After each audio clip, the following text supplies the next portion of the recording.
How to add GIF to Shopify homepage. So go ahead and open up your Shopify dashboard. In this page, go ahead to the left panel of the screen and click on Online Store. In this page, click Customize. Once you're in the editor page, click Add section on the left, then select Custom Liquids. After that, head on to gphy.com, then select any GIF that you want to use. Just select and click on it, then press Embed, then copy the code. Head on back to your Shopify editor page, then on the right side, it should show Custom Liquid along with the text box. Just paste your code there, and the GIF should be added. After that, just click Save on the top right, and your GIF should be added to your Shopify homepage. So that is how to add GIF to Shopify homepage.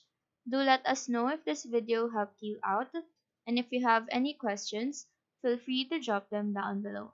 Thank you for watching and have a nice day.